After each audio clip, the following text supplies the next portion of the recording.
Isang masayang pagbati na may ngiti sa aking mga labi. Naghahanap ba kayo ng makakatuwang sa pag-review ng inyong anak? Meron yan sa DepEd. Ang ETUlay online tutorial ay libre at handog ng ating kagawaran sa pangunguna ng OUA ICTS EdTech.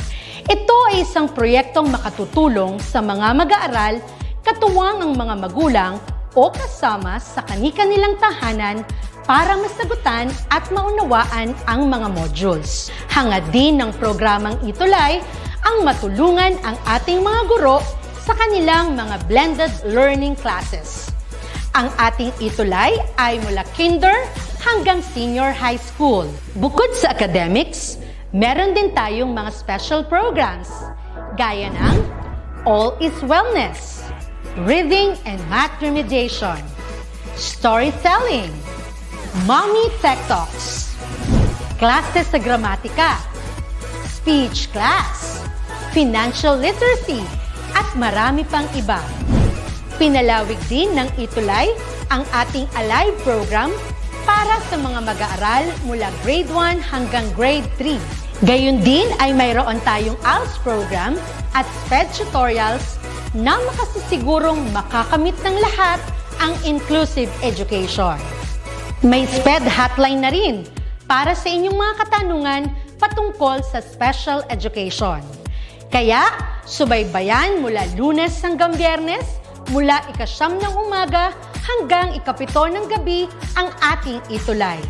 Sa ating pagtutulungan, maiaangat natin ang bawat isa. Ating itutulay ang pagkatuto upang di mapigil ang pag-aaral ng kabataang Pilipino. Itulay natin ito, sulong edukalidad.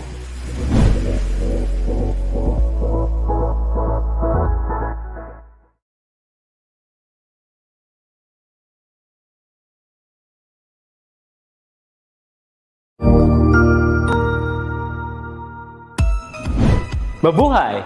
Good day to all! I am your tutor Madge. Welcome to ETUlay, a free online tutorial, an initiative of the Department of Education, Information and Communications Technology Service, Educational Technology Unit, ICTS EdTech.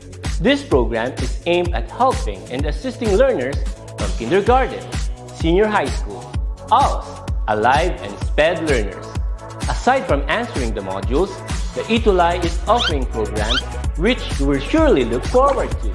Together with our parents and teachers, the ETUlay will bridge the gaps where difficulty and ease meet in learning new knowledge and skills.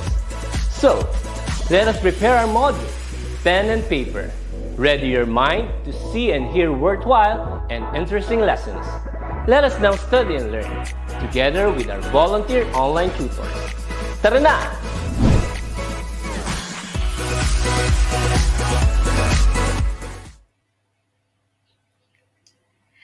Isang Humstastic na hapon, our Humstastic cuties mula Luzon, Visayas at Mindanao.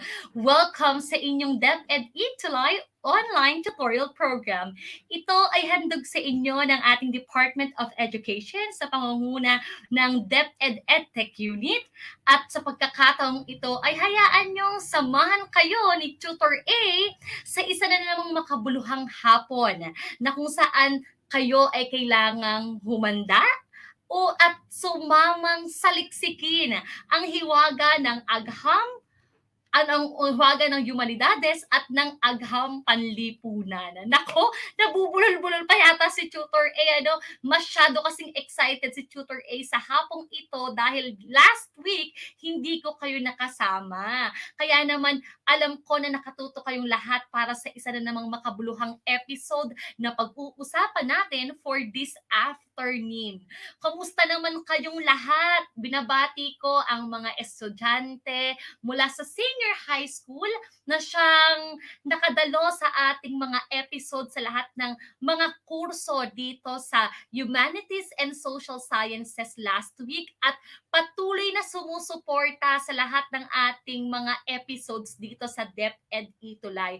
I believe ang ilan sa inyo ay unti-unti nang bumabalik sa tinatawag nating face-to-face na klase at alam ko na na-miss nyo ang lahat ng ito, lalo't higit ang amoy ng chalk. Wow! Ang inyong pisara and of course more than anything else na-miss nyo na mag-aral magkakasama ng inyong mga kaklase sa gabay ng inyong mga mahuhusay na mga guro. Ganun pa man, kahit na ang ilan sa atin ay unti-unti nang bumabalik sa face-to-face classes, manatili pa din kayong nakasubaybay dito sa ating DepEd ETUlay dahil hangad namin na patuloy na mapaglingkuran kayo ng isang kalidad na edukasyon. Kaya naman, gusto ko munang batiin ang lahat ng mga kasama natin ngayong tuties and of course teachers na talaga namang masigasig na nanonood sa atin every week. Andiyan si Enrico Dalupa na isa talaga sa masigasig nating mga tuties ha. Good afternoon po, Tutor A and Tutor Amor. And of course, nanunood din sa atin si Tutor Edson Reyes ng Mabalacat City na isa sa mga tutors natin, particularly sa Pulso ng Kabataan. Abangan nyo po siya mamayang 5:20. And andyan din si Chelsea May Marcos Begiras. Hello, Chelsea, watching from Aurora Senior High School, SDO Isabela. And of course, bumati rin sa atin ng isa sa mga tutors ng UMS na nagdiriwang ng kanyang 18th birthday. Ay, 18th ba, Tutor? Si Tutor G! Bigyan naman natin si Tutor G ng madaming heart reacts. Of course, happy birthday, Tutor G. Pagbati mula sa iyong DepEd ETUlay, UMS program. Love na love ka namin! Alright, this time, Chutis, tumingin naman na tayo sa ating pag-uusapan for this week. And we are now on our Module 3 entitled Functions of Communities in Terms of Structures, Dynamics, and Processes. Pag-uusapan natin ang 3 lessons for this episode at sisikapin natin na by 4:40 matapos natin ang lahat ng mga bagay na ito. But then of course, laging tandaan, makakasama nyo si Tutor A at si Tutor Amor tuwing araw ng Huwebes mula alas 4 hanggang alas 4:40 ng hapon dito lang sa Community Engagement, Solidarity, and Citizenship. Sana ay for the rest of the semester ay makasama-sama tayo sa pagkatuto at paglinang ng inyong kaalaman. With that, magsimula muna tayo sa isang review na kung saan magbalik tanaw tayo sa mga pinag-usapan ninyo last week kasama si Tutor Amor. At ito nga ay tungkol sa social institutions, civil society, and local or grassroots level in the community. So Tutor A will be giving you a short review of the previous episode. Handa na ba kayo?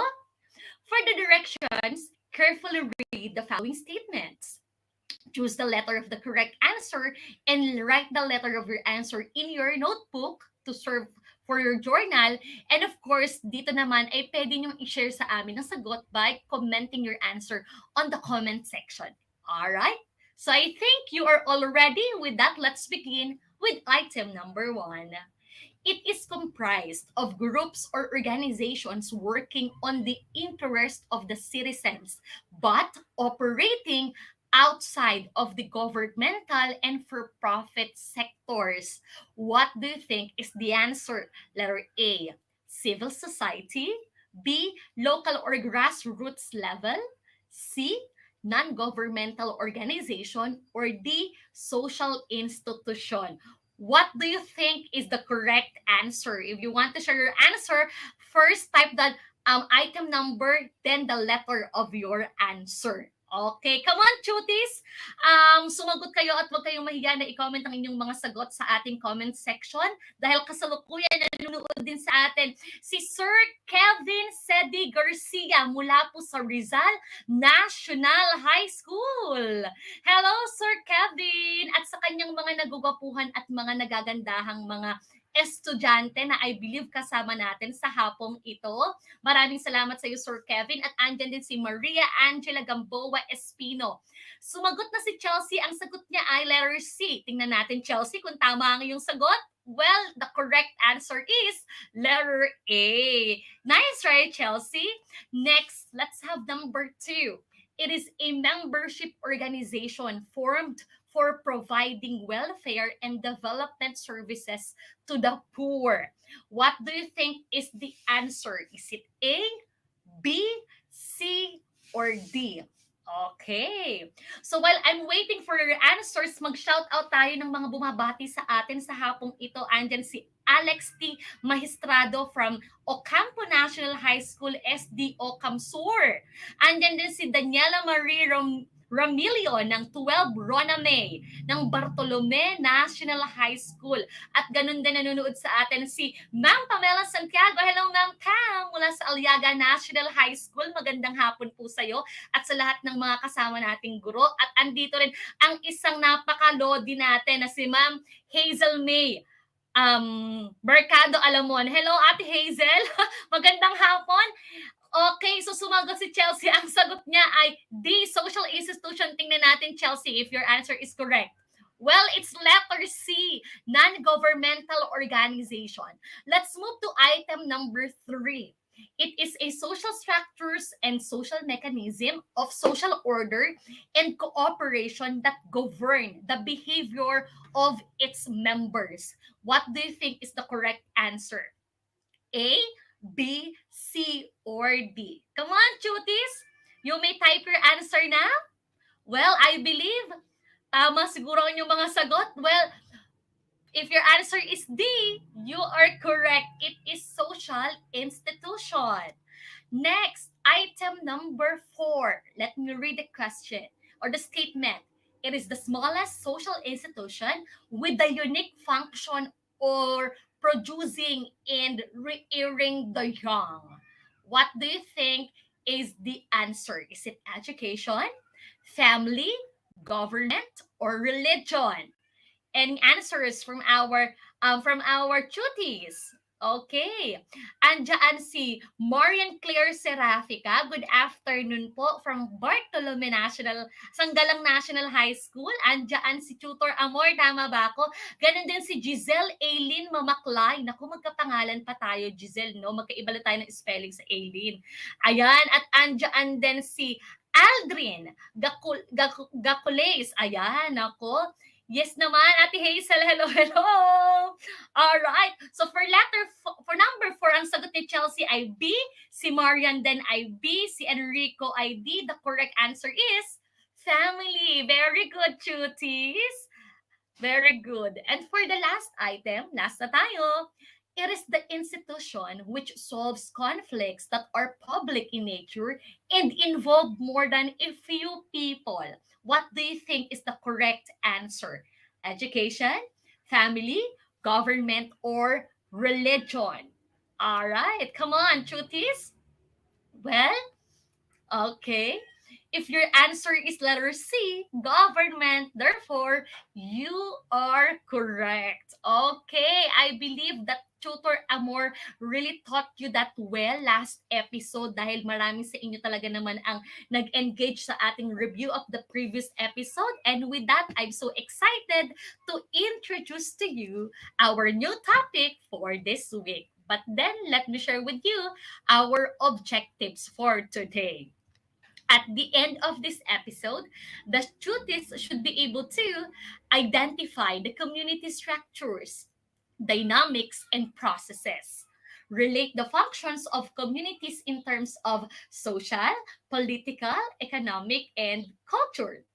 And lastly, recognize the different sectors in the community that affects the lives of the member. So we hope that at the end of this episode, we will achieve those stated objectives. But then of course, we would like to thank SDO Bataan for allowing us to use the modules that we will be using for this afternoon for Module 3, Part 1 and Part 2. Marami pong salamat sa inyong suporta at pagmamahal para po sa ating mga mag-aaral. Cuties, our lesson or topic for this afternoon is all about the functions of communities in terms of structures, dynamics, and processes. Ano nga ba ang roles and responsibilities na dinedefine ni community when we talk about structures, dynamics, and processes? Ano ang lahat ng mga bagay na ito? Pag-aralan natin. Let's begin with the lesson 8, the functions of communities in terms of political and economic structures. All right. So the first thing is that what is community structure? Based on the book of Abenir and Alipao, meron tayong apat na kinds of structures in the community. And what are those four? They are the social, cultural, political, and economic structure. These four structures make the community structure that we are talking about. And this time, let's have first the social and cultural structure. When we say community social structure, it refers to the rules and expectations that people develop in the community over time to help regulate and manage their interaction with one another. Of course, all the people living in a community together should be guided by this what we call rules and expectations that will help them live together in the harmony and at the same time in compassion with one another. These rules and expectations will help the people to live together with a certain purpose, and most especially for them to be able to unleash their potentials to reach out with others. Ngunit, as we talk about this what we call social structure, we will also be talking about this social institutions. Pero bago yan, tignan natin yung tinatawag natin na sub-concepts of community social structures, which comprise these social structures na ating pinag-uusapan. Ano nga ba ang sub-concepts ng mga ito? Una ay yung binanggit ni Tutor A na social institutions. Alright?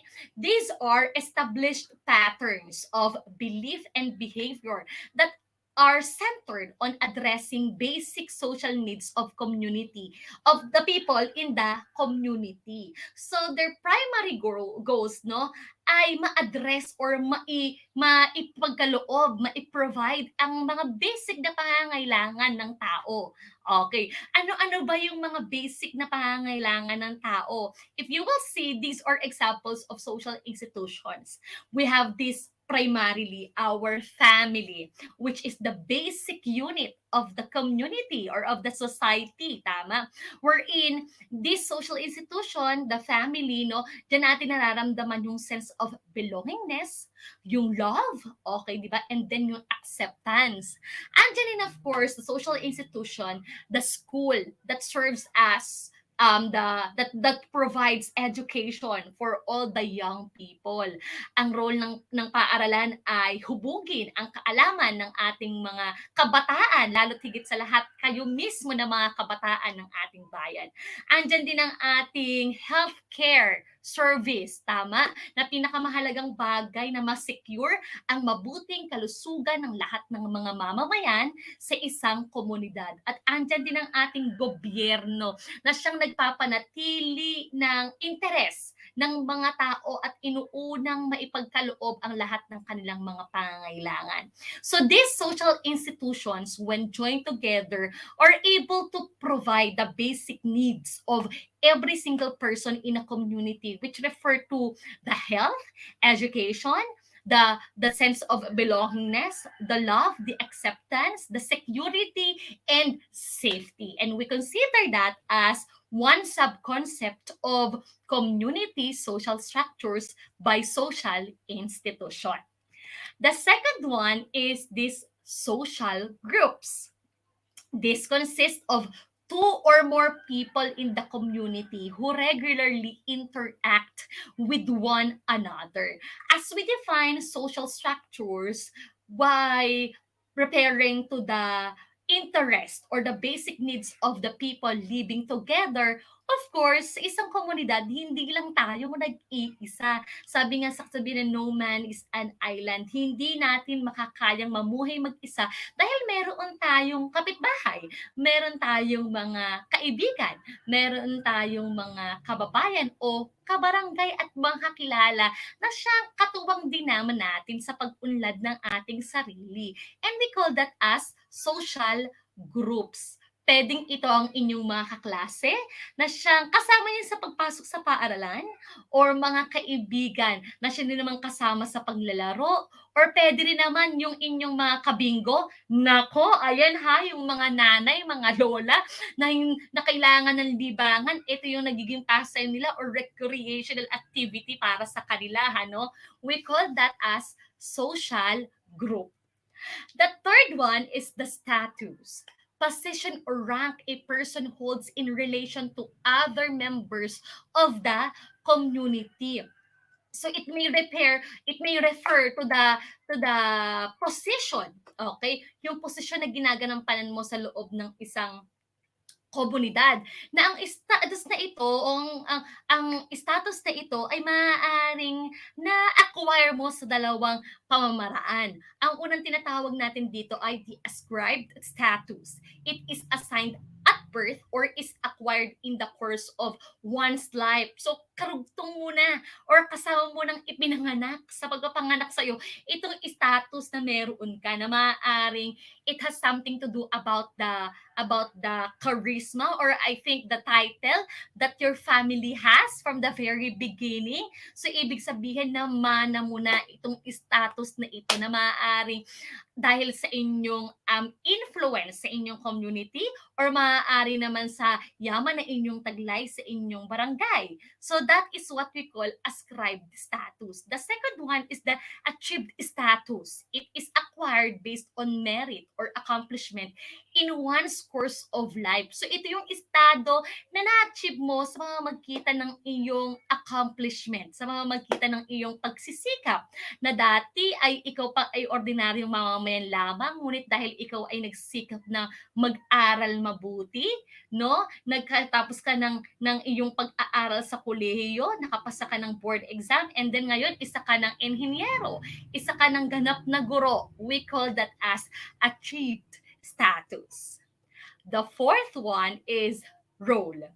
It refers to your obligation or behavior expected from an individual based on one's status in life. Ano man ang estado ng ating buhay, ano mang estado ng iyong personalidad sa isang barangay, mayroong kang obligasyon, mayroong inaasahang role na dapat mong tupdin, dapat mong isagawa bilang miyembro ng isang komunidad. And above anything else, of course, ay ang maging tapat ka sa iyong komunidad, makibahagi sa lahat ng mga hangarin nito, makiisa sa mga programa at lalo't higit sa lahat ay maging isang mabuting mamamayan sa isip, sa salita at sa gawa. Those are the 4 sub-concepts of the community social structures. Andyan pa ba kayo, our dearest cuties? Maraming salamat sa nanonood pa rin sa atin hanggang ngayon. Huwag kayong mawawala at hanggang dulo samahan nyo si Tutor A dito sa Community Engagement, Solidarity, and Citizenship. Now, after the social structure, let's move to the cultural structure. Ano po ang social structure has something to do about addressing people's needs and with its sub-concepts, the social institutions, the roles, the status, etc. Ngayon naman, anong tinatawag natin na cultural structure? It refers to the institutionalized patterns of ways of life that are shared, learned, developed, and accepted by people in the community. So living in a certain community, we have this what we call culture or kultura na tumutukoy dun sa sinasabi nating ways of life, paraan ng pamumuhay ng mga tao. And specifically, each community has its own and its unique culture. Although we are all Filipinos, we have this what we call the culture of Filipino, but living in a certain barangay, living in a certain community, meron pa rin tayong kanya-kanyang kultura na isinasapamuhay. At maaaring ang kultura na ito ay na-influence sa atin dahil sa sobrang daming mga bansang nanakop sa atin, no, na-influence tayo nito, o maaari din namang natutunan natin, na-develop sa atin, at maaaring na-adapt na natin ang kulturang ito. At ang pinakamaganda ay ang kulturang ito ay maaaring napamana na sa atin hanggang sa maipasa pa natin from generation to generation. And for example, in your family, you have your own culture. Ano bang kultura ang meron kayo sa inyong pamilya? No? Ano bang mga pag-uugali? Ano bang mga kasanayan?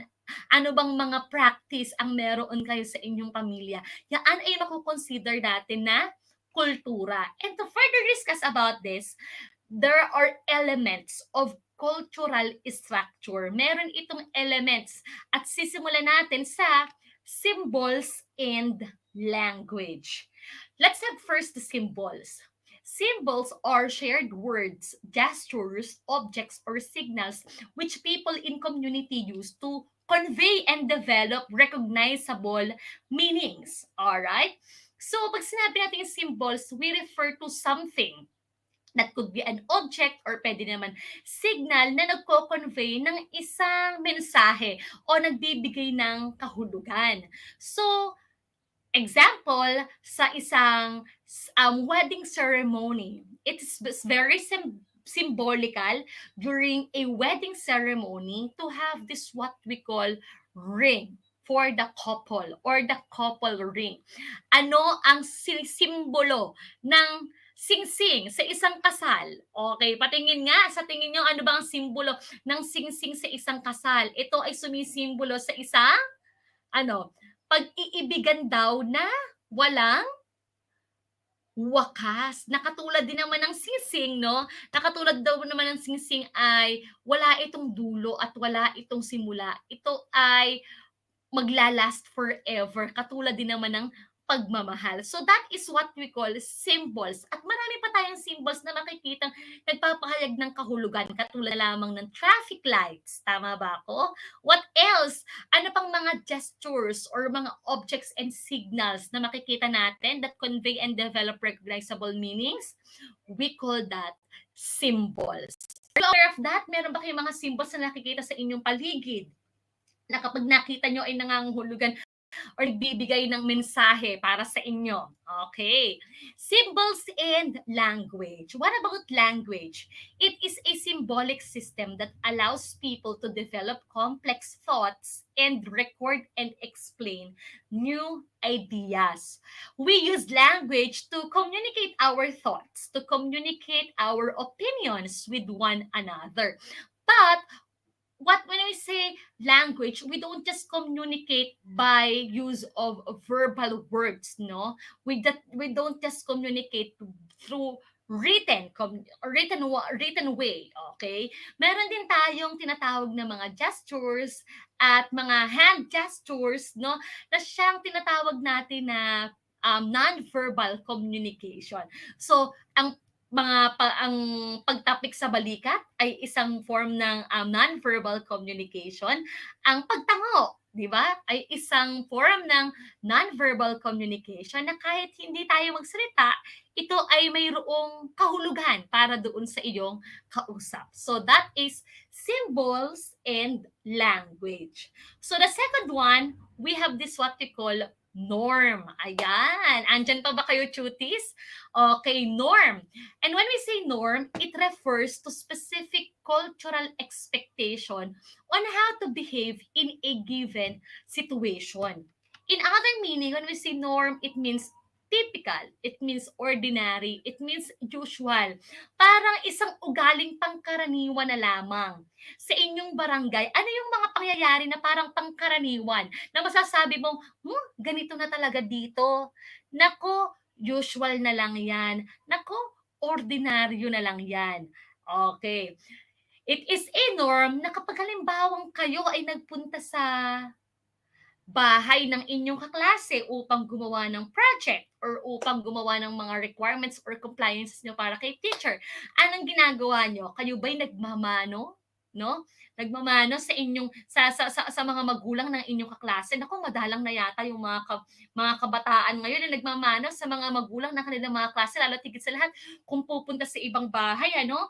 Pero it is a norm na kapag meron kang bagong kakilala, kayo ay nag-shake hands. So that is an example of norm. Tutor A, norm na rin ba sa isang barangay or komunidad ang makipagmarites? Nako, yan ang iiwasan natin na maging usual or maging ordinaryo na lamang sa inyong barangay. Yung makipagmarites or makipagbidahan o makipagchismisan, nako, norm, no, no, no, no sa atin yan. Okay? Ano pang mga example na pwede nating masabi kapag halimbawang norm sa ating komunidad o sa inyong bahay? Norm ba sa inyo na pagkakain, no, ay ililigpit ang pinagkainan, lalo tigit sa lahat kung ang inyong spoon and fork, no, pagkatapos kumain, paano daw gagawin? Pagdidikitin, it means na you are already done. Pero kapag hindi pa, ibig sabihin di ka patapos kumain. There are certain norms that comprise the cultural structure that we have in our community. Ang pinakamahalaga, sikapin natin that it is a positive norm, not a negative one.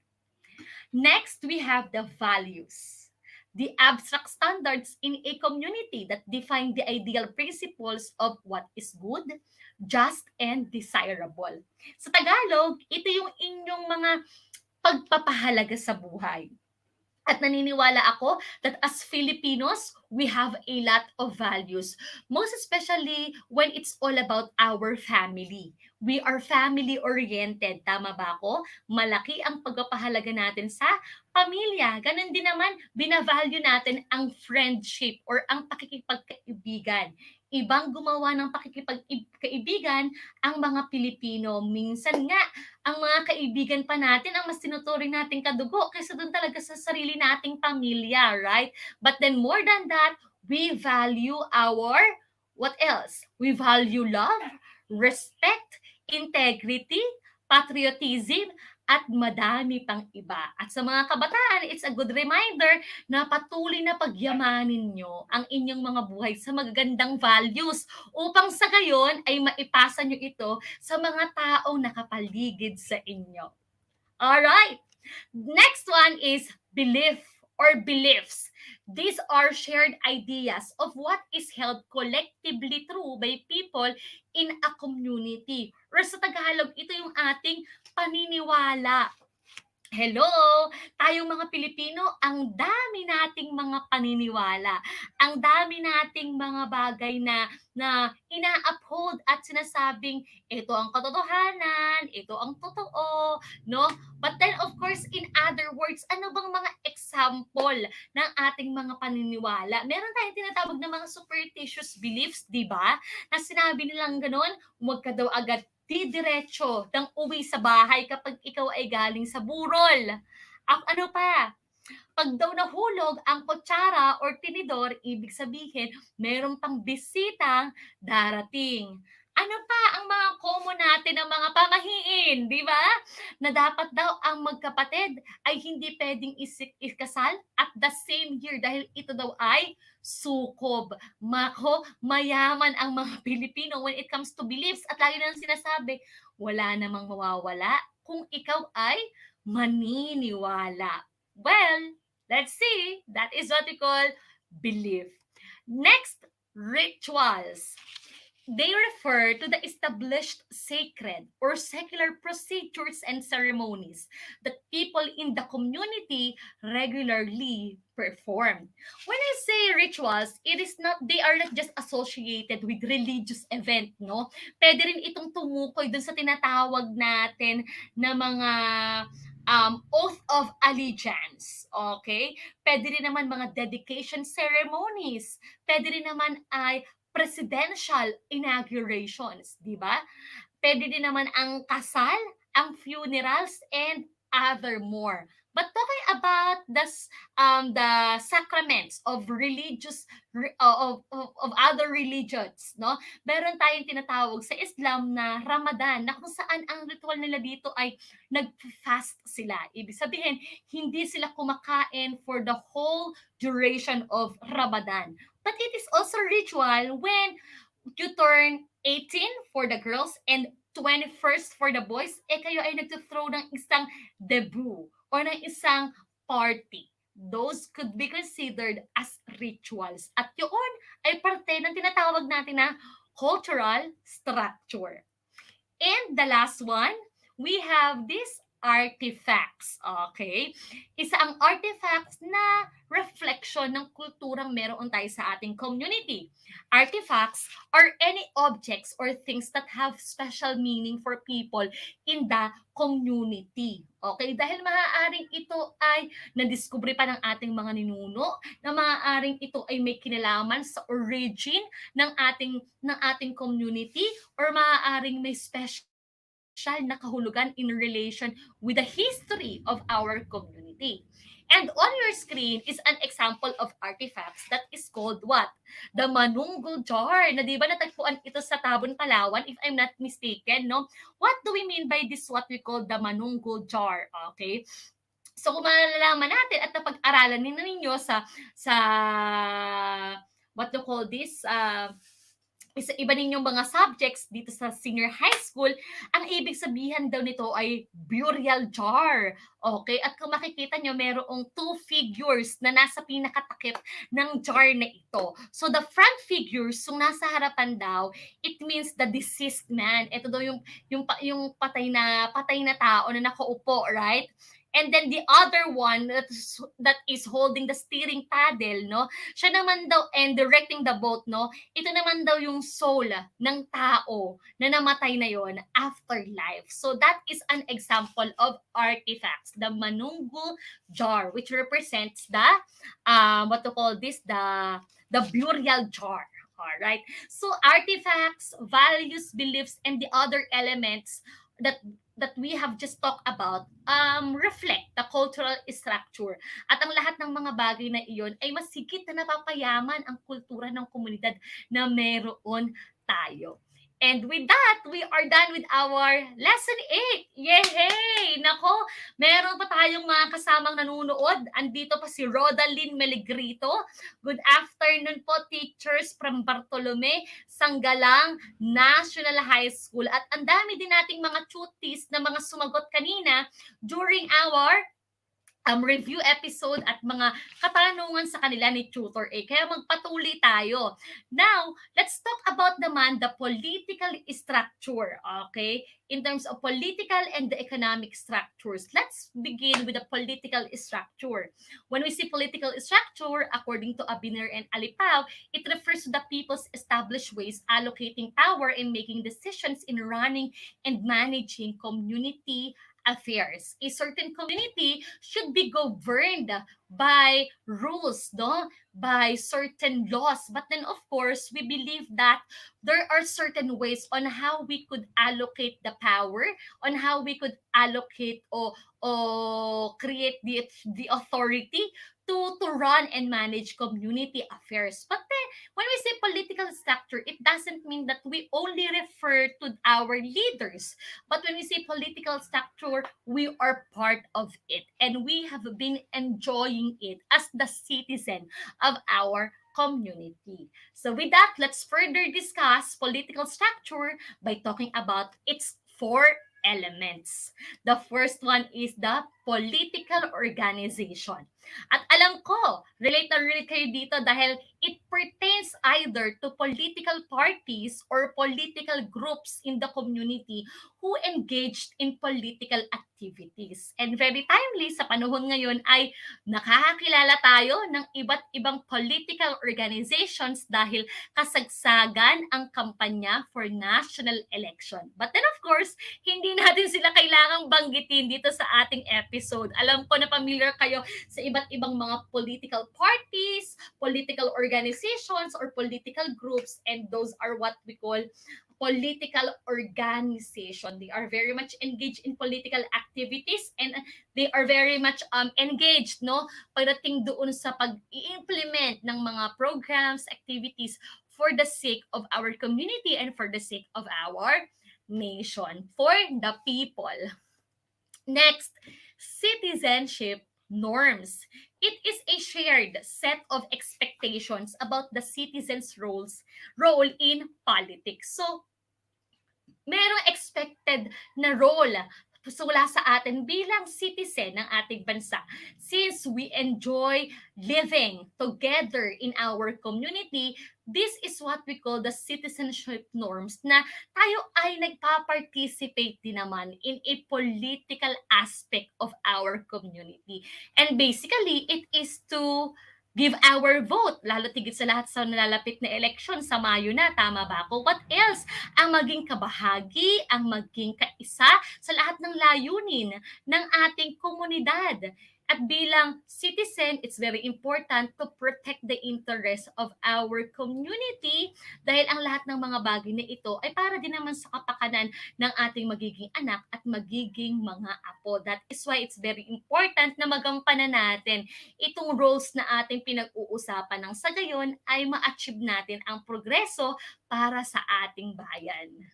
The third one, the power relations. It pertains to how different groups in the community can interact with and control other groups. Totoo ba ito? Nangyayari ba ito? Ito ang realidad, na meron ang talagang power relations at nakakaapekto dito ang estado, katulad ng pinag-usapan natin kanina, that could be achieved and ascribed on your interaction with other people. And particularly, sinasabi na dominant group are usually those who can control the value systems, rewards, and resources of the community. While meron naman tayong tinatawag na minority groups, who are those whose voices are muted and are considered subordinate to either the authority or influence of the dominant group. At ito yung nangyayari, power relations. Mayroong majority, mayroong minority. At minsan, ito ay natatakda doon sa yaman na meron yung mga tao na kapag ikaw ay mayaman, mas meron kang control sa lahat ng mga kaganapan sa iyong komunidad. At kung ikaw naman ay mahirap, binabaliwala, hindi pinapakinggan, at ano pa, minsan talaga nadidisregard ang kanilang pangailangan. Kaya naniniwala tayo na dapat ang isang komunidad ay pantay-pantay. Ang bawat tao, walang mahirap, walang mayaman. Dahil lahat tayo ay iisa lang din naman sa dugo. Tayo ay mga Pilipino, at lalo tigit sa lahat, kailangan maging pantay-pantay naman din ang tingin sa atin ng gobyerno. Tama ba ako doon? Kaya ito ang realidad, ngunit naniniwala ako na darating ang panahon, mawawasak at masisira din ang ganitong mentalidad dito sa ating bansa. For the last one, the leadership structure, it refers to the composition of recognized leaders in the community and lines or workflow of their authority. At ito ay sa pamamagitan ng mga leaders na ating pinipili at ating inihahalal sa posisyon. Kaya bilang mga kabataan, lalo tigit sa lahat sa mga boboto, pinakamahalagang bagay, pag-aralan ninyo at saliksikin ang mga impormasyong may kinalaman sa mga kumakandidato sa panahon ngayon, at pinakamahalagang bagay na maging mapanuri tayo, dahil ang ating pagpili ay malaki ang magiging epekto sa ating bansa, sa ating bayan, at higit sa lahat sa ating pamilya. So with that, we are done with the political structures. Now, mag-move naman tayo sa economic structures. Yehey! Andyan pa ba kayo? So, bilisan lang natin ito, cuties. When we say economic structure, it pertains to various organized ways and means through which the people in the community produce goods and services, allocate limited resources, and generate wealth in order to satisfy their needs and wants. At ito ang pinakamahalagang bagay, ang ekonomiya ng ating komunidad. Kung paano ba tayo nakakapaglikha ng mga goods and services na siya namang pinagmumulan ng economic income ng ating mga pangkaraniwan ng mga mamamayan, di ba? And at the same time, to allocate limited resources, paano maipabahagi ang mga limitadong resources na meron ng inyong barangay at paano pa makapag-generate ng income ang mga tao upang sa gayon ay matugunan ang kanilang pangailangan. Ito ay tinatawag natin na economic structure na talaga namang labis na naapektuhan nung tamaan tayo ng pandemya. Tama ba ako? Maraming mga establishmento ang mga nagsarado, maraming mga businesses at mga negosyong nahinto. Ngunit salamat dahil ngayon ay unti-unti na ulit bumabalik ang sigla ng ating ekonomiya. Bagamat mayroong pa ding mga challenges pagdating sa bilihin, well, masasabi natin na mayroon naman ng pagbabagong nagaganap sa ating ekonomiya. There are elements of economic structures, and let's begin with the first one, the capital assets. No, these are property or anything that is owned and has an economic value, which is expected to generate profit for a long period of time. So ito yung kapital na meron ka na maaaring maya ay pag-uusapan natin, i-invest mo sa isang business or iyong pagyayabungin upang sa gayon ikaw ay makapag-generate ng profit or makapag-generate ng kita. Pero may iba't ibang klase ng kapital. Ito yung tinatawag natin na human capital or the labor force. Ito yung kakayahan ng isang tao na makapagtrabaho, makapaglikha at makapagserbisyo in terms of health. So, andyan ang ating mga nurse, doctors, nutrition, educations, knowledge and skills, capacity to work and capacity to adapt. Andyan ang mga workers natin na kung saan ang kanilang kapital ay ang kanilang kaalaman, ang kanilang kahusayan, ang kanilang expertise upang sa gayon ay maipaglingkod nila at nakapag-generate sila ng income.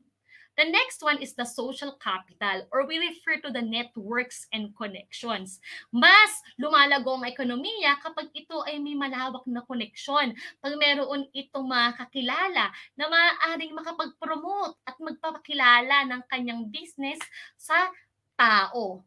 Okay? And then the third one, the natural capital. It could be land, and produce water and resources, trees and forest products, wildlife biodiversity, and environmental services. These are already given. Ang kailangan na lang ay ang kaalaman kung paano ito mapapamahalaan. At yun ay maaaring kagubatan, ang tubig, ang lupa, na talaga namang ito'y kaloob na sa atin from the very beginning. We call that as natural capital. What about physical capital, the fourth one? We are talking about infrastructure, katulad na lang ng mga buildings, ng mga secured shelters, mga vehicles, and then of course, andyan din yung tools and technology, katulad na lamang ng mga ginagamit sa pagsasaka, di ba? Ginagamit sa pagtatanim.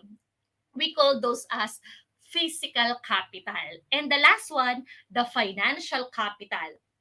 That could either be savings, credit, and debt, remittances, pensions, and wages. Ito yung mga pinansyal, so may kinalaman dito ang perang meron kang hawak na magkano man iyan, maaring utang, ito man ay ipon, pension, or kabayaran, we call that as financial capital.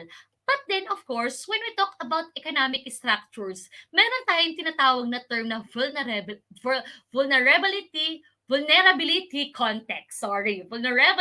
context. It is the insecurity in the well-being of individuals and household in the community, which may be in the form of sudden shocks, seasonality, and critical trends. Of course, itong tinatawag natin na vulnerability context ay beyond the human control. Hindi natin maiiwasan at di natin ito makokontrol na mayroong mga pangyayaring makakaapekto doon sa well-being ng bawat isa atin. Lalo tigit sa lahat kapag may kinalaman ito sa negosyo. Andyan ang sudden shocks na maaaring tumutukoy sa mga illnesses, sa floods, storms, o mga natural disasters. Okay, andyan din naman ang seasonality na maaaring tumutukoy na ngayon ay mataas ang bentahan ng palay, pero may mga panahon na mababa naman ang bentahan ng palay. Meron din mga critical trends katulad na lang ng demographic, environmental, at madami pang iba. With that, it gives us the risk, it threatens us na maaaring kung mangyayari man ito ay maaapektuhan ang ating ekonomiya. Pero of course, ito ay natural lamang at hindi natin makokontrol, ang pinakamahalagang bagay ay handa tayo sa pagdating nito. And for the last lesson, our yung statistic duties, alam ko andyan pa kayo. Well, bilisan lang natin to. Okay. Let's talk about the functions of communities in terms of dynamics and processes. And I believe that last time we already talked about community dynamics. Tama ba ako? So based on the book of Abenir and Alipao, community dynamics refer to the changes that occur in the community power structure and community population over time. So these are the changes that are happening in our community that lead to the development and progress of our community. At ang lahat ng mga bagay na ito na changes ay pangkaraniwan lamang dahil alam naman natin that the only permanent thing in this world is change. So it's very important that we are able to observe that our community is changing, developing, and progressing. And it's very important that we are part of this change, of this growth, of this development. And how will we do that? We have this what we call community power structures, the hierarchical interrelationships that govern the interaction of individuals among each other within a localized group setting. So ito yung mga nasa posisyon, yung may mga kapangyarihan. But then of course, in hierarchy, or ibig sabihin na may pagkakasunod-sunod na meron tayong sinusundan na positioning doon sa power structure na meron sila. So for example, in a barangay, the community power structures can be observed in the hierarchical relationship between barangay captain and the constituents, between the elite and the disadvantaged members of the community, or between the adult and young members of the community. So makikita natin doon na paaaring andyan yung seniority, andyan yung rank, andyan yung status. So we call that the power, the community power structures. And meron din naman tayong tinatawag na factors affecting changes in community power structures. Paano naaapektuhan ang community power structures na ito na tumutukoy doon sa posisyon, doon sa status ng mga mamamayan sa loob ng isang komunidad? So the first one is that what we call authority and influence. At malaking kaibahan ng dalawang salita na ito. Pag sinabi nating authority, it is a kind of power that one has over another by virtue of an elected position or office appointment. So, literal na ito yung mga taong nasa posisyon na maaaring barangay captain or maaaring lingkod bayan na meron tayo at kinikilala natin sa ating komunidad. On the other hand, we have this what we call the influence. It is a kind of power that a person possesses over another by virtue of other people's positive perception of the former's competence and ability. Meaning, you have the power to influence. Meron kang kakayahan na maimpluwensya ang isang tao na maaaring ito ay dahil sa inyong relasyon sa isa't isa, ito ay maaaring yung pagkakakilala sa iyo ng tao na ito, at maaaring ito rin naman ay ang samahan ninyo na meron kayo, di ba? So I believe na lahat tayo ay mayroong kakayahang makapag-influence. Pero what more kapag ikaw pa yung nasa authority, I believe that you could be more influential. But then I hope na yung authority o nasa authority ay mas gagamitin ang kanyang magandang influence sa mga tao upang sa gayon ay maging inspirasyon siya, lalo tigit sa lahat sa ating mga kabataan. At sa influence, lalo tigit sa lahat naman kami ding mga guro, meron kaming influensya sa ating mga estudyante, lalo na sa mga estudyante natin ang pangarap ay maging guro dahil meron silang particular na gurong hinahangaan, di ba? We call that the power of influence. Next, status and wealth.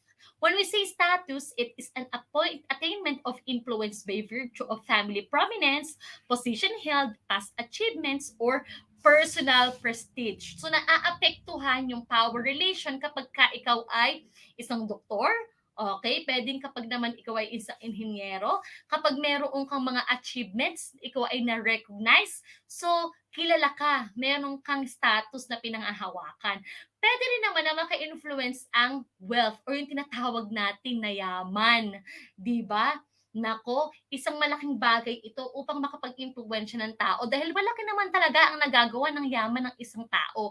Pero ang pag-asa natin, sana ang yaman na ito ay magamit para sa pagtulong, magamit para makapaghandog ng serbisyo sa mga tao. What else? We have this what we call the expertise and the charisma. Expertise comes from your mastery sa anumang iyong ginagawa that could be hard-earned by specific knowledge and abilities. Pwedeng ikaw ay expert ka sa pagtuturo. Pwedeng ikaw ay isang lawyer, banker, entrepreneur, accountant. Ito ay natutunan mo, ito ay nalaman mo dahil ito ay iyong pinag-aralan at pinagsumikapan. Pag sinabi naman natin charisma, it is just unique in you.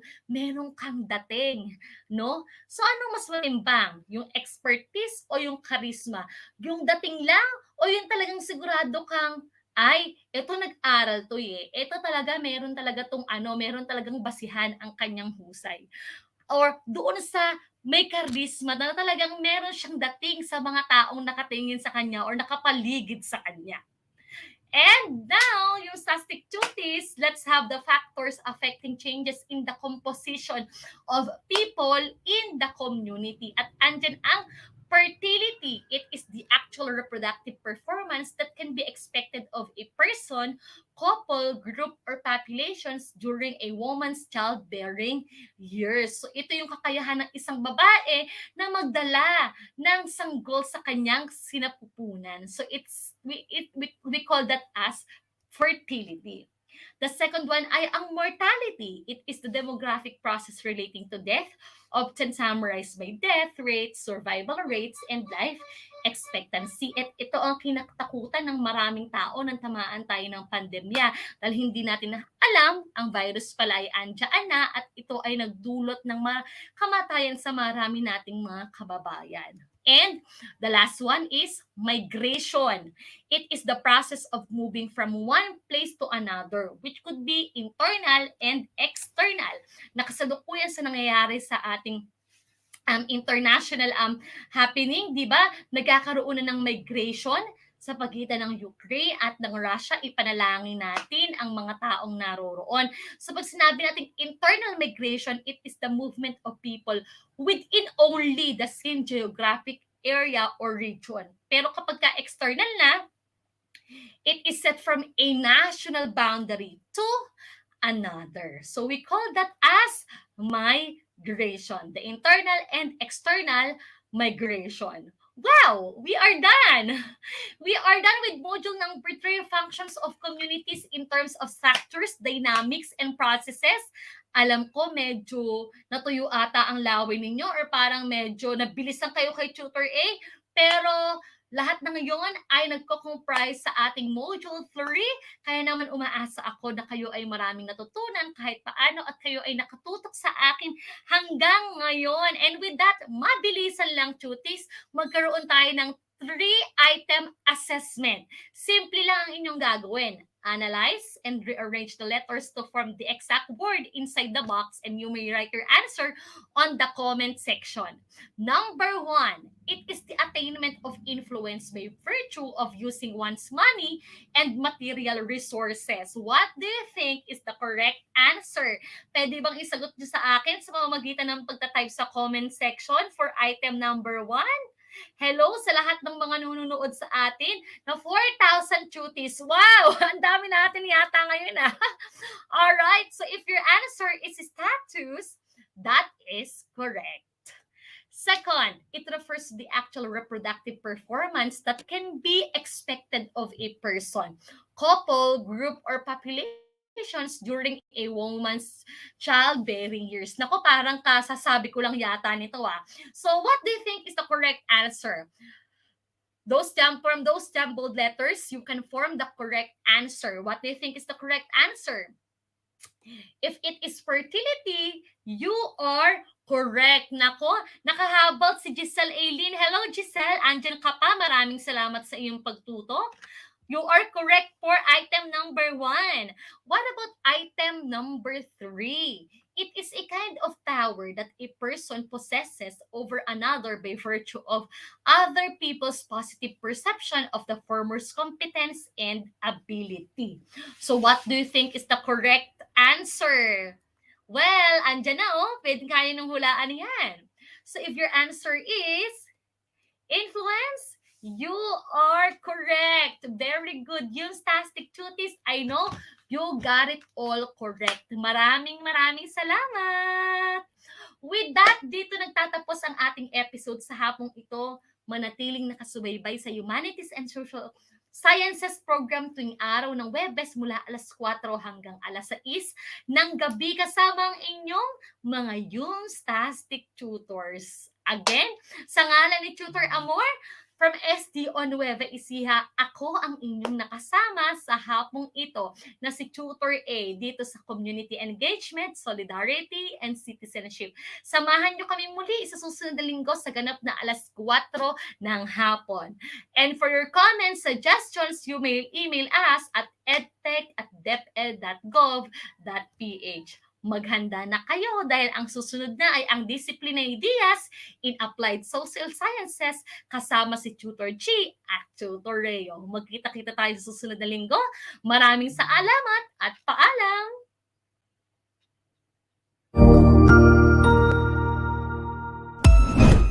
Ang husay naman! Natapos mo ang iyong tutorial session kasama ang iyong mahusay na ETUlay tutor. May bago ka bang natutuhan?